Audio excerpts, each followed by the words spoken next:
We're privileged to have present this evening an outstanding scholar and a decorated combat veteran, Colonel Patrick Proctor, PhD. Colonel Proctor is an active duty Army officer with over 26 years of service. He's a veteran of the conflicts both in Iran and Afghanistan.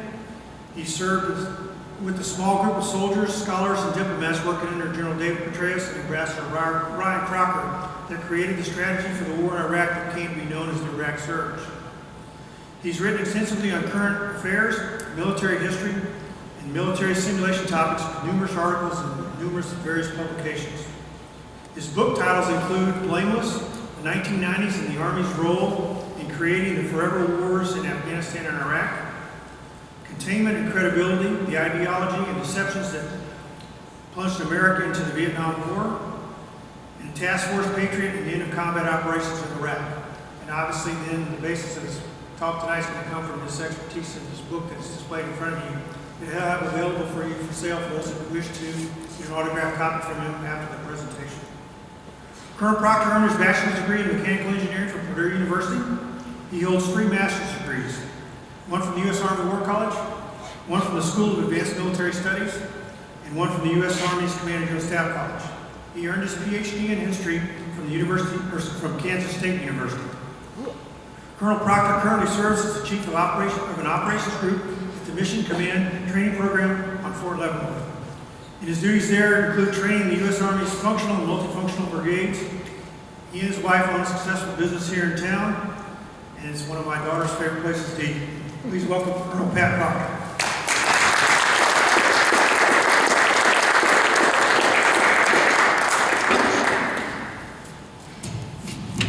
Everybody hear me okay? All right, so I'd like to start just by saying thank you for braving the cold and being out here tonight. And I also want to thank the Simon Center and CGSC Foundation for having me here tonight. It's really a great honor. And I tried to time this talk a few weeks after the election so that everybody could kind of get that out of their system and get a nice break, because I know it was a long couple of months and folks were probably a little bit of election fatigue out there. But I did want to do it this month because 50 years ago this month is when all these events that we're going to be talking about took place. Could you give me the next slide, please? So I got to start out, as was just said, I am an active duty Army officer. And so I have absolutely no idea what the Army's official policy on the politics of the Vietnam War are, but whatever it is, I'm not going to be talking about it tonight. Everything I'm going to talk to you about is my view here. But I hope that this will be more of a discussion, that you'll have some questions for me. I'd prefer not to just stand up here for an hour and talk, because honestly, I could talk about this for like 8 hours, but I promise I'm not going to do that. Next slide, please. And the reason I'm going to talk about it is because most of what I'm going to talk about is in the book. And so I'm just going to talk about a small subset of that. But if you are interested, please check out the book. I only brought a few copies because I didn't really plan on coming here to sell books or do a signing. I really just came tonight because I love talking about this stuff, and I talk about it any opportunity I get. Just ask my wife. I wear her out with this stuff. So go ahead and give me the next slide, please. So we're going to start out talking about the Vietnam War, because everything about 1968 in the context of the presidential election in 1968 really evolves from the war. But that's a little more difficult than you might think it is, because the war that we remember today is not the war, right?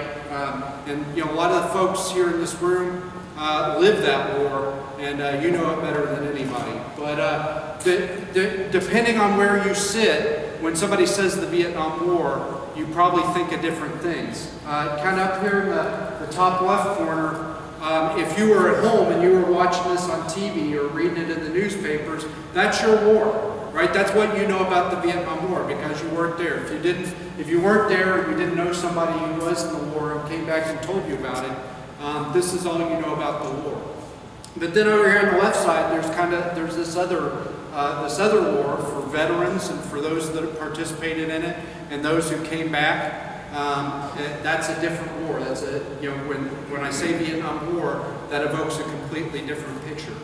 But then, down here in the bottom left, that is a perception of the war too, right? There was a very active anti-war movement, and frankly, if you watch the recent Ken Burns series on Vietnam, in a lot of ways, that has dominated the history of the war now, right? So whenever you see histories of the war, there's a lot of time spent on the turmoil and the anti-war movement and all of that. But that picture is in a lot of folks' mind when they talk about the Vietnam War.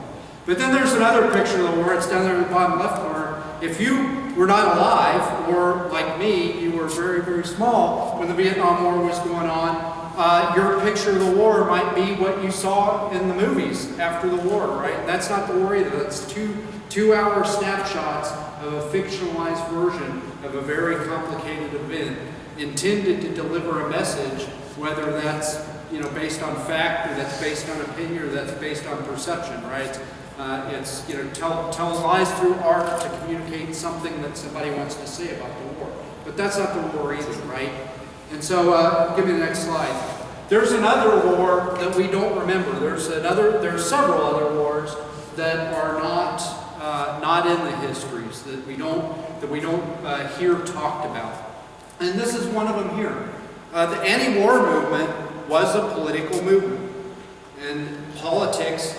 That politics is about convincing people to do things without violence, usually, convincing people to do things. And the anti-war movement was a political movement trying to convince the American people and the American government to end the war. And so there was politics in the anti-war movement. Here's just a few snapshots. So John Kerry, who was a leader in the Vietnam Veterans Against the War, and Jane Fonda, who was an activist, actress, went over to North Vietnam and took some very unfortunate photos. They were working together. They collaborated to try to end the war. And then politicians also worked with the anti-war movement. Up here in the top right corner, you've got Eugene McCarthy talking at a Peter, Paul, and Mary concert. Down here in the bottom, you've got Ted Kennedy with Vietnam Veterans Against the War. You can see John Kerry down there in the bottom right corner. Also, the civil rights movement and the anti-war movement, as the war progressed, became more and more intertwined. After the assassination of John Kennedy, Martin Luther King became increasingly outspoken about American involvement in the war, and actually, towards the end of his life, led several demonstrations against the war. But he was also involved in the American political process. This is a campaign fan for folks standing out in the heat for a Robert Kennedy rally, where they're showing Martin Luther King, John F. Kennedy, and Robert Kennedy. The idea being that the Kennedys were big supporters of the civil rights movement. So this is a picture of the war, the politics of the war that we don't remember. Give me the next slide, please. So here's another part of the Vietnam War and the politics of the Vietnam War that's lost to history. Most of the anti-war movement was peaceful and peaceful demonstrations, but some subset of the anti-war movement was violent. Especially later in the war, the Weathermen's Underground was engaged in a low-level insurgency against the American government. It began with their opposition to war, but it devolved into opposition to the American government. There was also subversion going on. This flyer over on the left was anti-war activists doing classes for recruits getting ready to go to Vietnam to give them the real deal on Vietnam before they went over. That was something that was happening. And then as the anti-war movement became increasingly frustrated, we're going to talk a little bit more about this, some of them devolved into communism. So there's in historical circles, we talk about the new left and the old left. And the new left is the movement that began in the 60s with the Students for a Democratic Society and some other organizations. We talk about the old left, we're talking about the American Communist Party before World War II.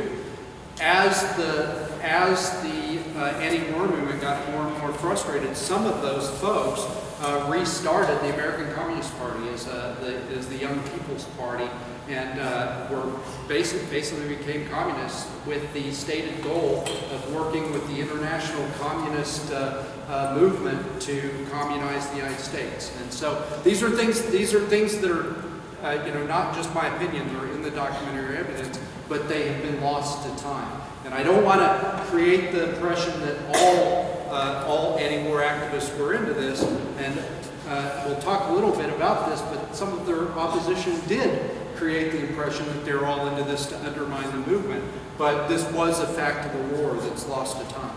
Next slide. There was also a pro-war movement in this country. For the vast majority of the Vietnam War, most Americans and much of the American establishment was pro-war. They wanted to successfully defend South Vietnam against communist aggression from the north. And that's something that's lost to time. Up here on the left is a cartoon from a newspaper that was published by the AP. This is how a lot of Americans saw the anti-war movement, as in league with communists, even before they really were in league with communists, some of them. That's how the American people saw them. Over here on the right, while we talk about the old left and the new left, historians also talk about the old right and the new right, with the new right being Ronald Reagan and the Reagan Revolution, the old right being the staunch anti-communists of the 1950s. And a lot of those folks were still staunch anti-communists into the 60s, and they were a big piece of the pro-war movement. So you had a lot of the John Birch Society, which was an old anti-communist society. Also Nixon and a lot of his supporters, because he was he was known as a staunch anti-communist from his time as vice president and before, for Eisenhower and before that. Also, down here on the bottom left is an event that it used to be known as the Hard Hat Rebellion, but now a lot of times it's called the Hard Hat Riot. And I put the picture up there just to highlight that not every young person was anti-war. A lot of young people, especially blue-collar workers, police, folks in those realms, were pro-war. And they didn't like the anti-war movement any more than older Americans did or other groups did. But this was a real pro-war movement that happened. And actually, this event, there was a demonstration in New York, and the Hard Hat Rebellion, a bunch of construction workers just went out there in the road and started going to work on the anti-war movement, the anti-war demonstrators. And this is lost to history now, but it absolutely happened. And then down here in the bottom right corner, this really pro-war was the mainstream of American society before 1968. And there were, a famous speech that Nixon gave much later in 1969 about the silent majority and asking the silent majority to support the war and support him as he brought it to a successful conclusion.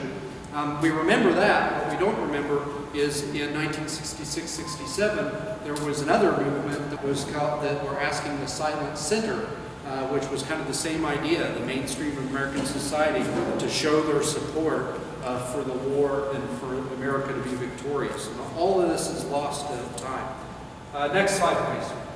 And then finally, the thing that's probably most lost to history is that the Vietnam War was U.S. American foreign policy and was supported by the American foreign policy establishment when it began.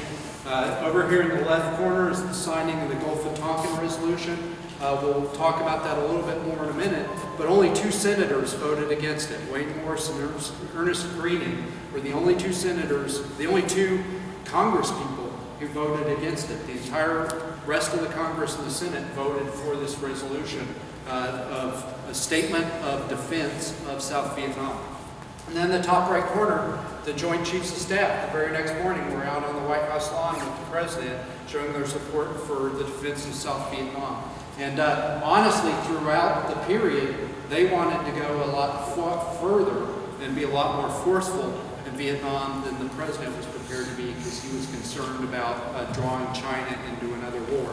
We'll talk a little bit more about that in a minute. And then down here in the bottom right are all of the allies from the region, the Southeast Asian Treaty Organization. They were all standing shoulder to shoulder with us, and many of them sent troops to Vietnam. The South Koreans sent a huge contingent to Vietnam. Australia sent a lot of soldiers to Vietnam. So it was an internationally supported effort as well. And a lot of this is lost because we spend so much time on opposition to the war when we talk about it now in our histories. But most of all, the war was supported by the American people. The majority of American people up to 1968 and beyond, as I'll show here in a minute, supported the war. And to understand why, we need to talk a little bit about the ideology and the sentiments of the average American and of the foreign policy establishment as we went into this war. So you can give me the next slide. So we use a lot of terms now when we talk about American foreign policy back then that I think obscure rather than clarify what we were trying to do in the Vietnam War. We talk about the Cold War, we talk about containment. But the objective of all of those policies, the objective of that strategy was to prevent another world war. The World War II was living memory for people in the 1960s, and 60 million people died around the world in World War II. That's 2 to 3% of the world population was killed in World War II. It's the most bloody conflict in the modern age. But people didn't want a repeat of that. And as the history, just as I talked about, Vietnam history has evolved since the Vietnam War. After World War II, the history and the explanations and the reasons why evolved over time. And the shorthand for why World War II happened was appeasement. And this picture is Neville Chamberlain. After the Nazi Germany invaded Czechoslovakia, everybody was afraid there was going to be another world war. The Prime Minister of England, Neville Chamberlain, goes and gets a document from Hitler saying he's not going to invade anybody else, he's done, and he waves this letter and promises peace in our time. And of course, then the Nazis invaded Poland and World War II began in Europe. That was the shorthand, that the reason that 60 million people had died, the reason that World War II had happened was because of appeasement of aggression. And so the answer was never to appease aggression again. And throughout the Vietnam War, over and over again, especially the Johnson administration, when they would explain why Vietnam, why are we in Vietnam, they would use phrases like that. They would say aggression has an appetite that grows with feeding. That we can't appease the communists. We couldn't, that we had to stop communist expansion. And so that's the mindset. Today, historians call that the Cold War consensus, meaning that everybody just understood that that's how you stopped another world war from happening. And so to put yourself in the time and the mindset of folks going into the Vietnam War, you have to kind of think about these folks who have just lived through World War II, and their understanding is that we have to stop aggression before it starts if we want to prevent a World War III, and then look at what was happening in the build-up to Vietnam over here on the right. You had, famously George Kennan, who's up there in the top left corner, who espoused this idea of containment. We have to prevent communist expansion. We have to stop them where they are so that they don't, that their aggression doesn't grow and cause another world war. And then right after that, the Soviets exploded their nuclear bomb. So now they have nuclear weapons, and the threat of World War III seems even larger than it was before. Soon after that, the North Koreans invade South Korea, and the Korean War begins. And the Chinese get involved, which creates, kind of reinforces this perception that there's one big communist conspiracy to take over the whole world.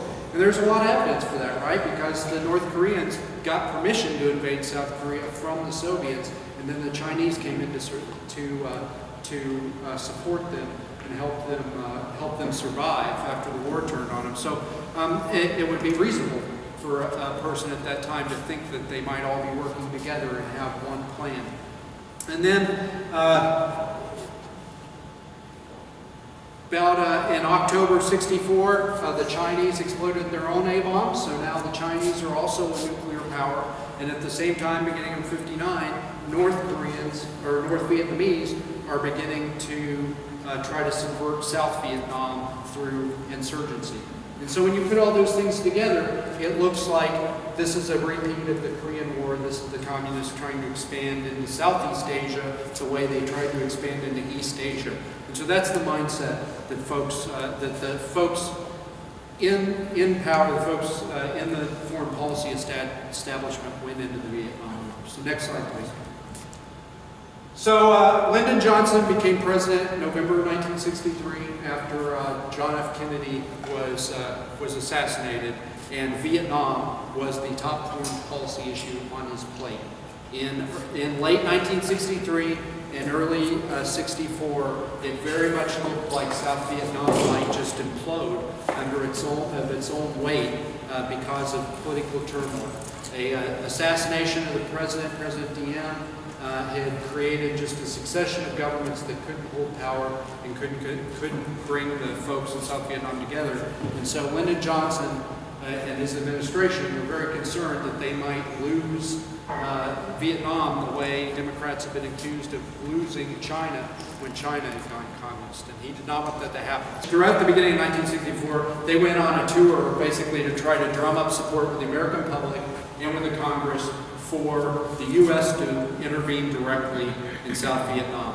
And what they concluded was that nobody wanted us to intervene in South Vietnam. And so they decided what they needed was some kind of pretext to increase American involvement. And it wasn't so much because Lyndon Johnson's administration wanted to be in a war in Vietnam, it's because they wanted to shore up the South Vietnamese, give them the confidence that America was going to support them so that they could get their legs under them and get their government back in control of the country.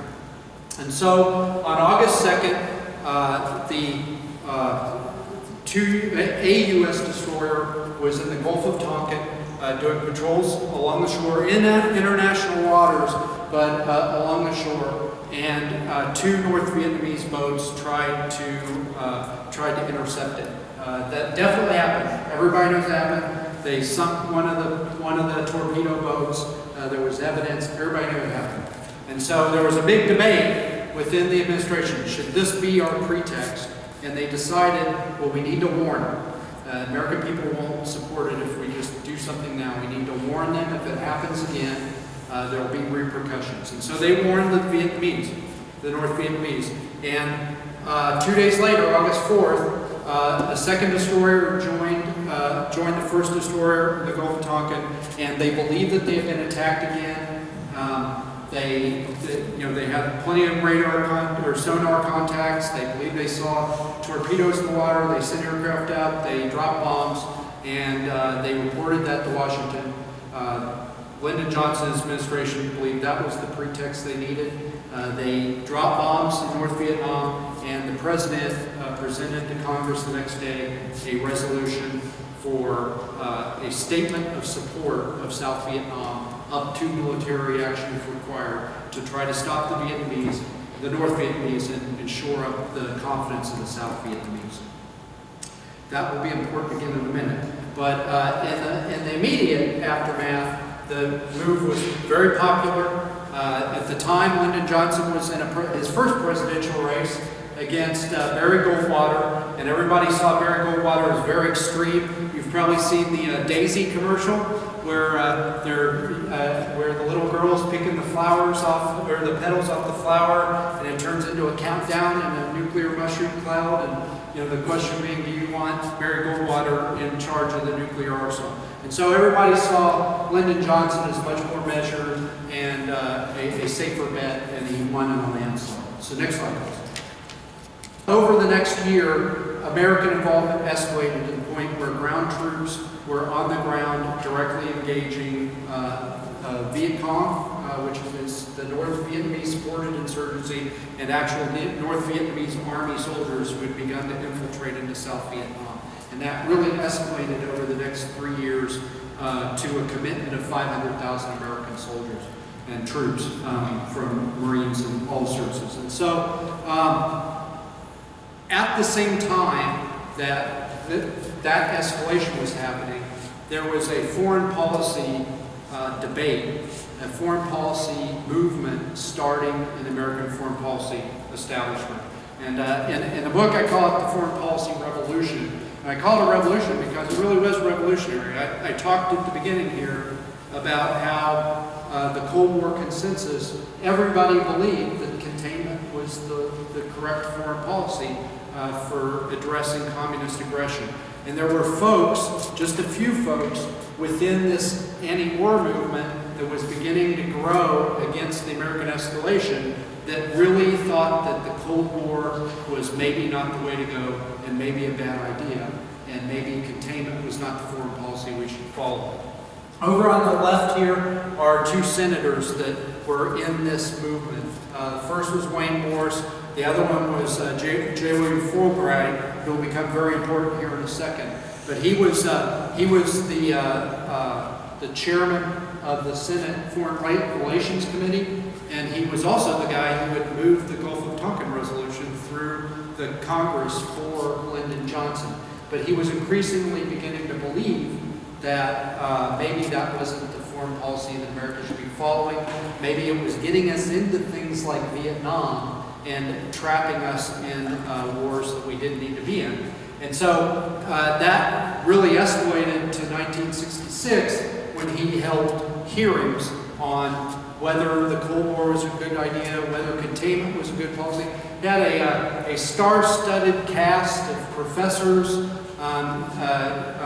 General Galvin came in. Jim Galvin came in. Also had a lot of foreign policy luminaries like Hans Morgenthau. Actually had George Kennan come in, the author of Containment, and say Vietnam doesn't fit and maybe containment wasn't such a good idea after all. And that really came to a head in 1966. At the same time in academia, you had folks saying a lot of the same things. In 1965, they began teach-ins, and those became increasingly aggressive and increasingly militant as they were hitting a brick wall and not really getting anywhere with the American public. But they were arguing the same thing, that maybe containment wasn't such a good idea, maybe the Cold War was not the way to go.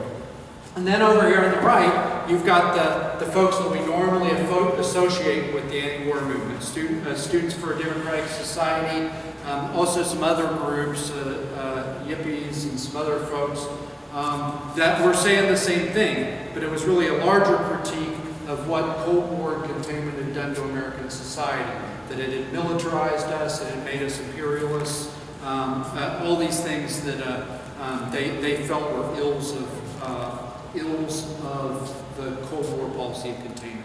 Next slide. So that didn't go over very well because, like I said, the American public very much believed in containment and the Cold War and the idea that we had to stop communist aggression. And just as is the case today, if you want to discredit someone or someone's ideas, you find the person on the fringe that is most abhorrent, and you make him the poster child for the entire movement, right?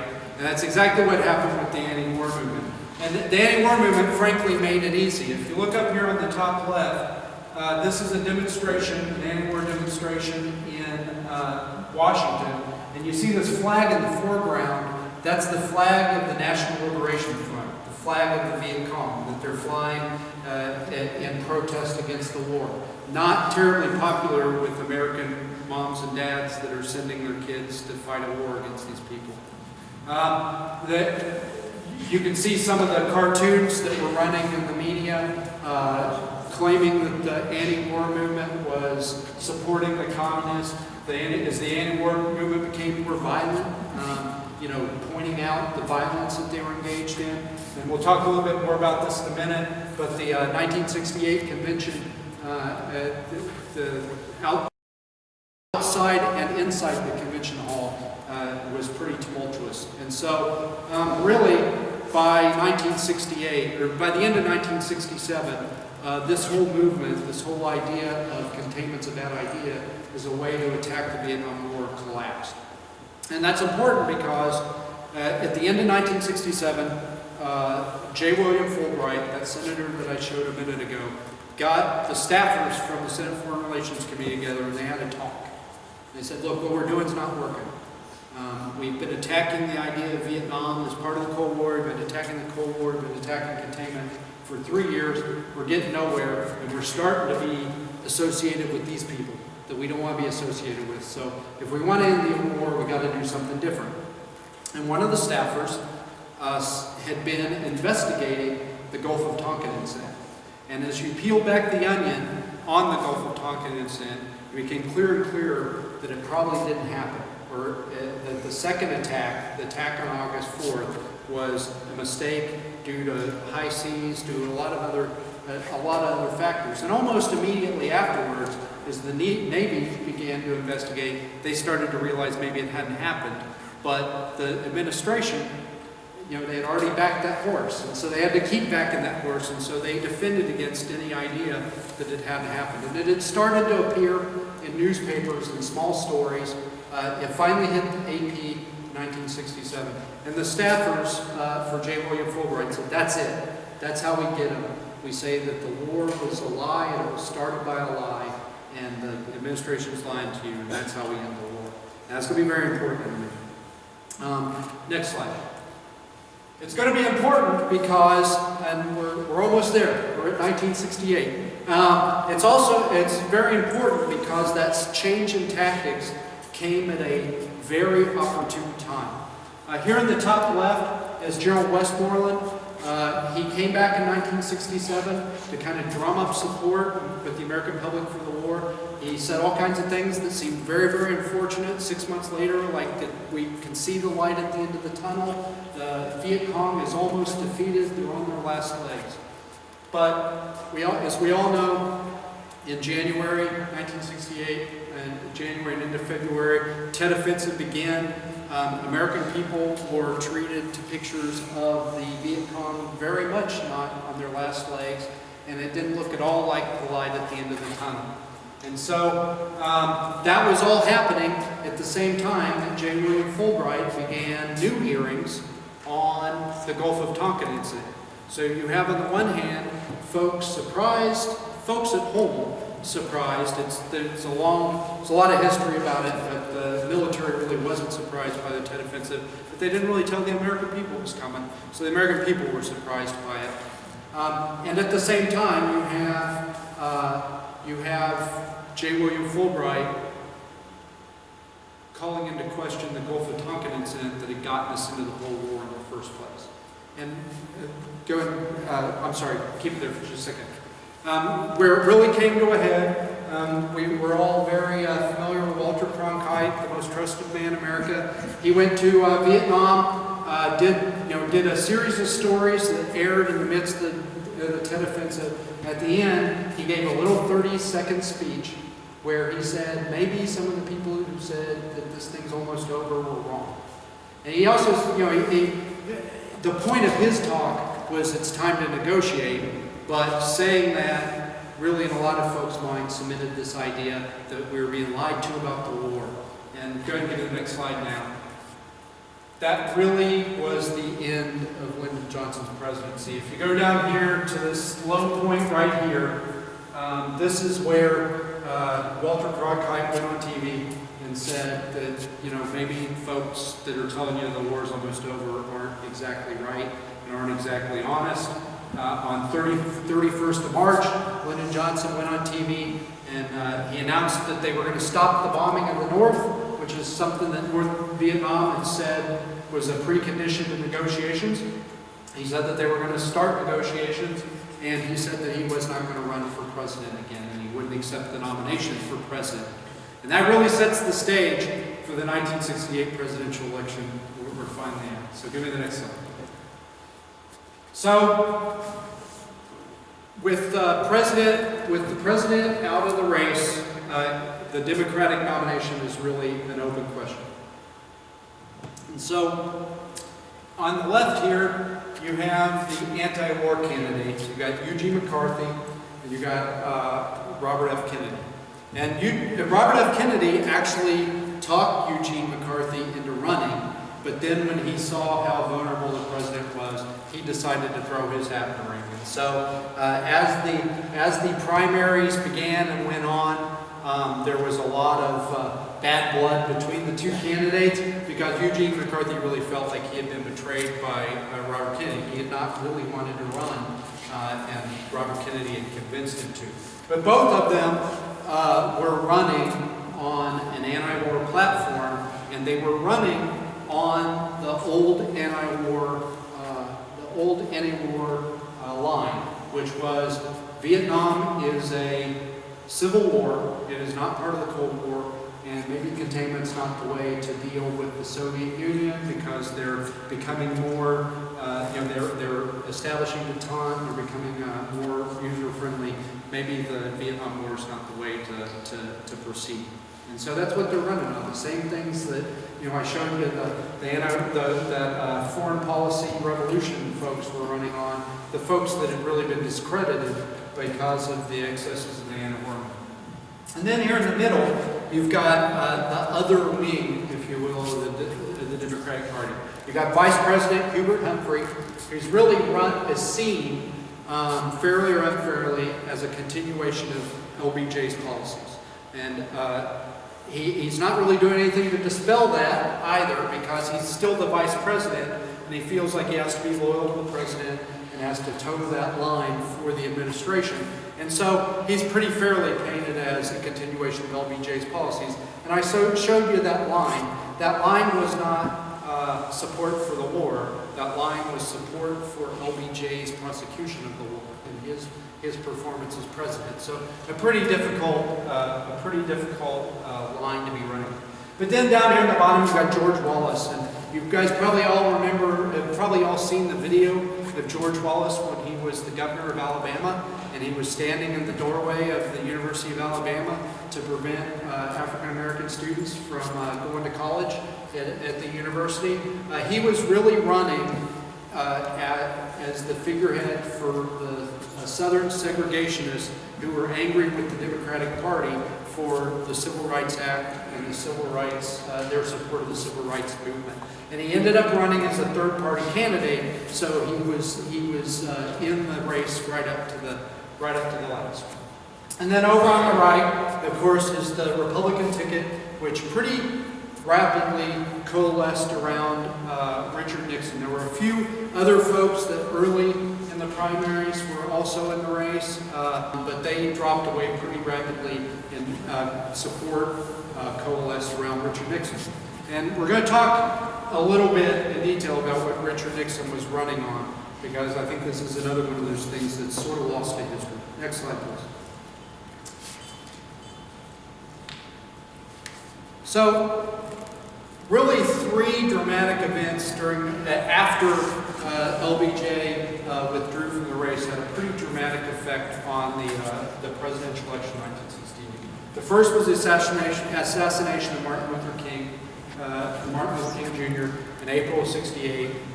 There were riots in 100 American cities after that lasted for, some of them for weeks, and so that was on television, creating kind of a sense of loss of law and order. And then, of course, Robert F. Kennedy was assassinated a couple months later, and George McGovern ended up running to represent him, but he obviously was not nearly as charismatic as RFK, and really that candidacy collapsed, and Eugene McCarthy became the face of the anti-war movement and the anti-war candidate going into the convention. But then, of course, the convention itself in August turned out to be something of a disaster, PR disaster for the Democrats. Outside, the Chicago police were trying to maintain order. The anti-war movement definitely came, many of them came, wanting to create a fight outside the convention, and the American people were seeing it on TV. And of course, inside the convention hall, there were a few less rocks thrown, but there were just as much turmoil inside. And in the midst of this, Richard Nixon was running a big piece of his campaign was restoring law and order.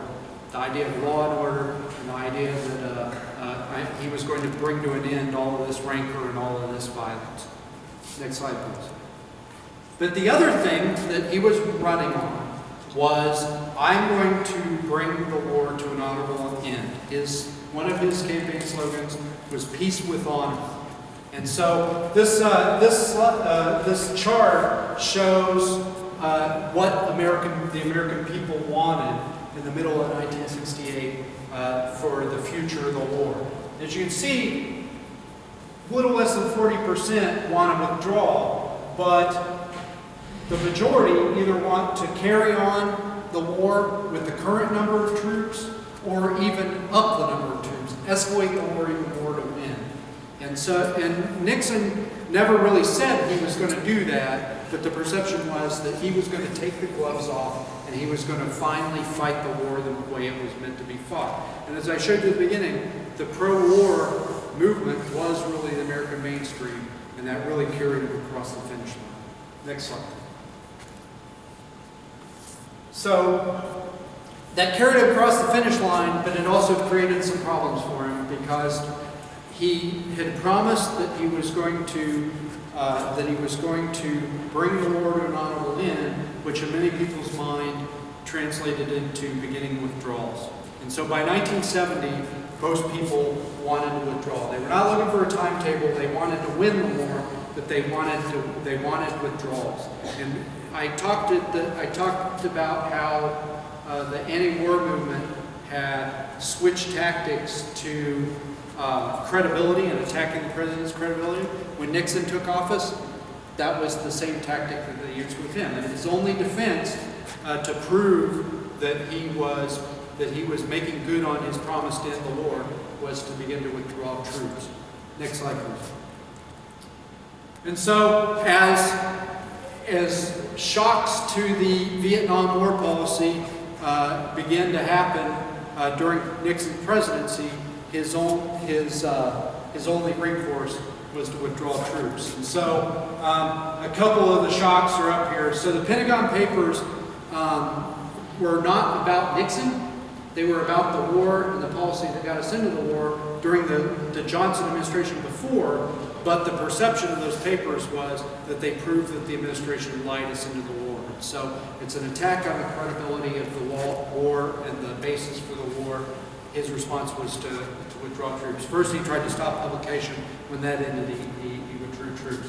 We all remember this picture from a few elections ago of John Kerry testifying before the Senate as a representative of the Vietnam veterans against the war. And we all remember the Genghis Khan quote. But if you listen to his whole speech, he's talking about the government is lying to you about the war. Yes, all these horrible things are supposedly happening. The point that he was making is that you're being lied to about it, which again is an attack on the government's credibility. Nixon had to respond by withdrawing troops.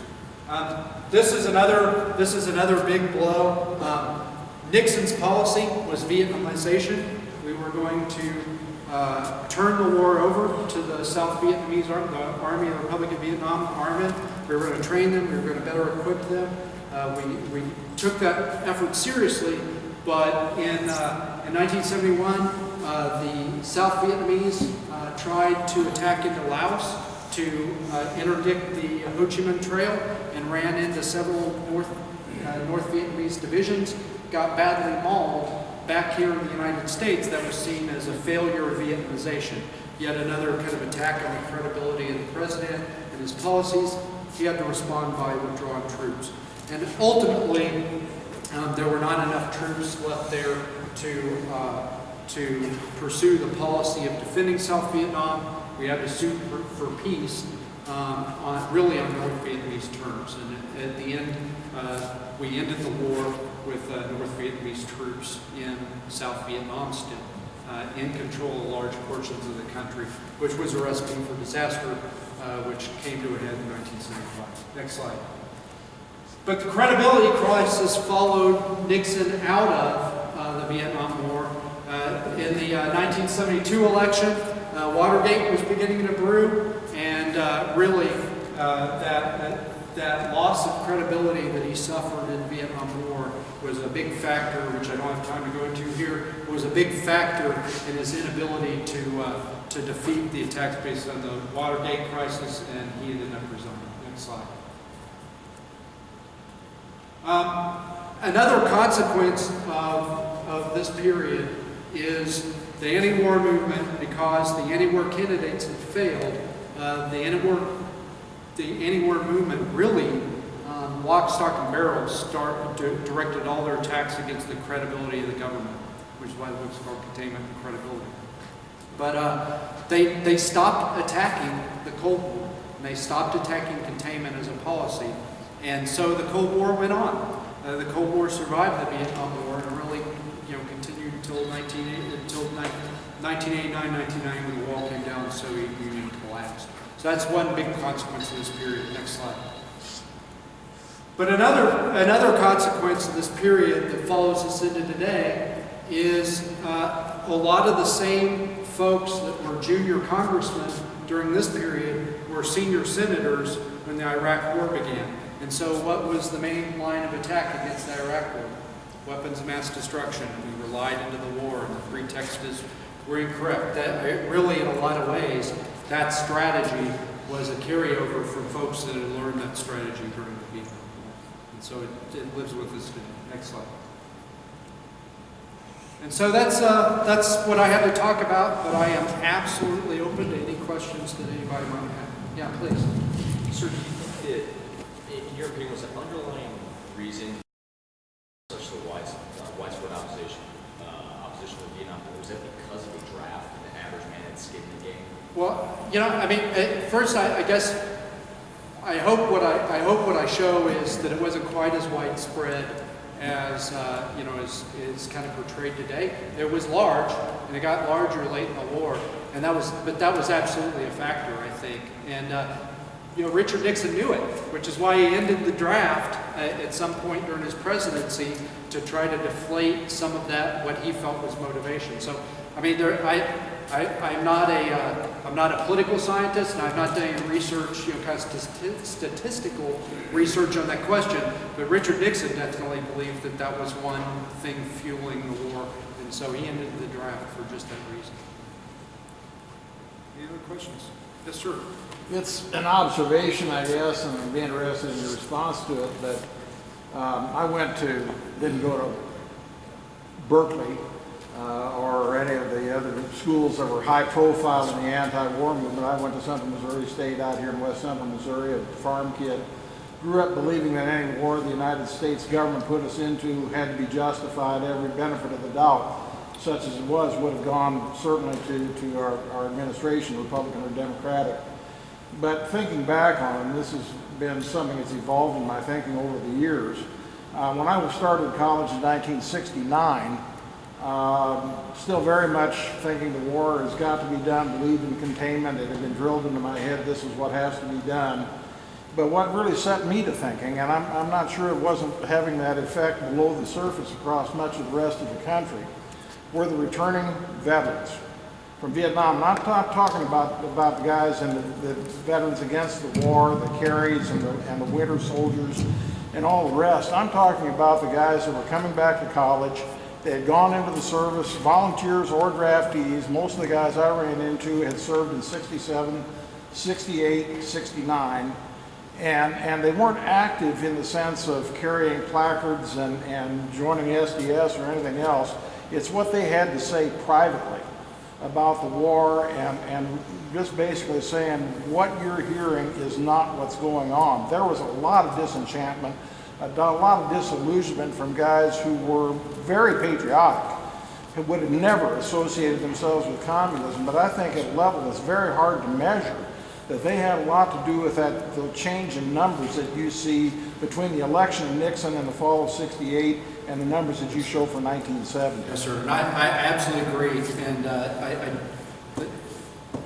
this pretty heavily covered my book, because I think that a lot of what we've lost about the history of the politics of the Vietnam War, because we're so focused on the anti-war movement, is the credibility, this piece of credibility, and how important that was with the American people. And, I showed you earlier some of the cartoons that were, drawn about the anti-war movement before 1968. And that was some tame stuff. If you watch some of the news clips and the editorials, or even in the news stories, anchors would make snide comments about the anti-war protesters. It is such a stark change when soldiers and troops coming back from Vietnam would talk about the war or protest the war. The demeanor of anchors, the treatment they would get in newspapers was completely different, because they had credibility. They had I agree with you that the Vietnam Veterans Against the War were just a small piece of that larger effect that came from regular guys who didn't go protest or anything, but just talk to their fellow Americans about it. But is a very well-covered and visible piece of that. The Vietnam Veterans Against the War, in a lot of ways, were the most effective anti-war movement in the war.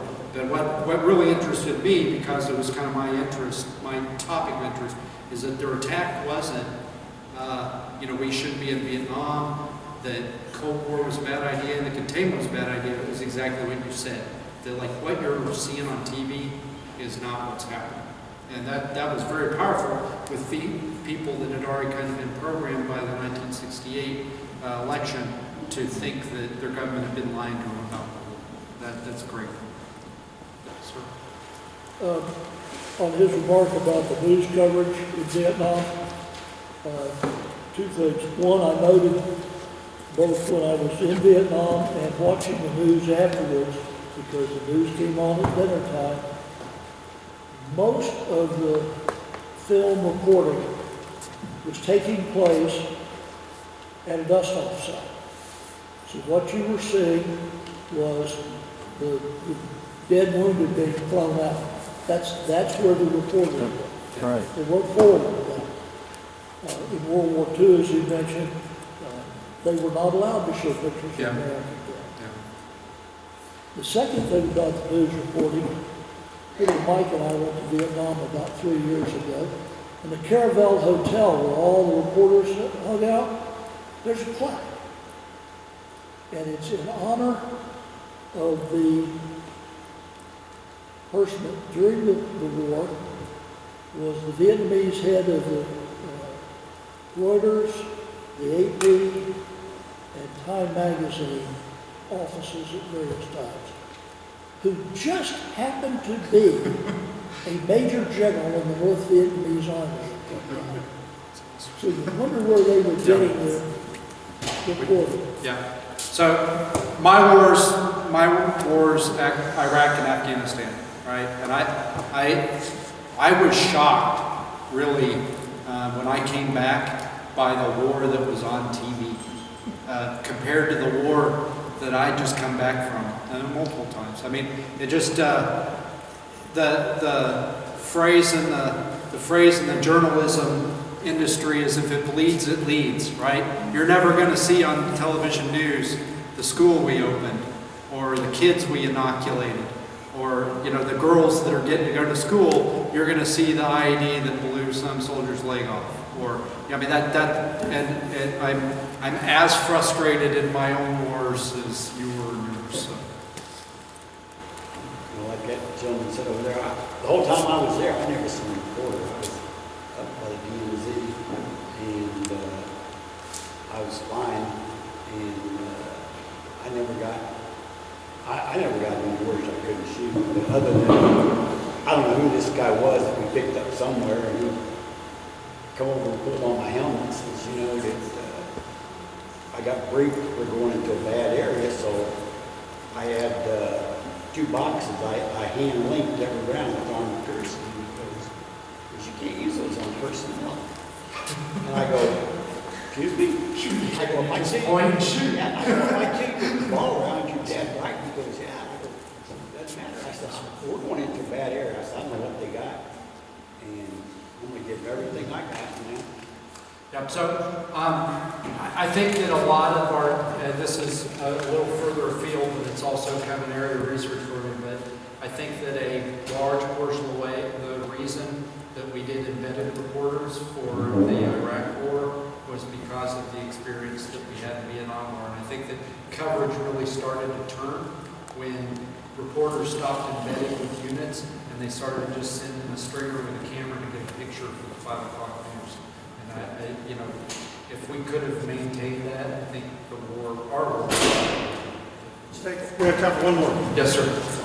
Colonel Proctor, your lesson that attacked against the government for 2 reasons. Number 1, the policy is bad, and number 2, it isn't being done ethically.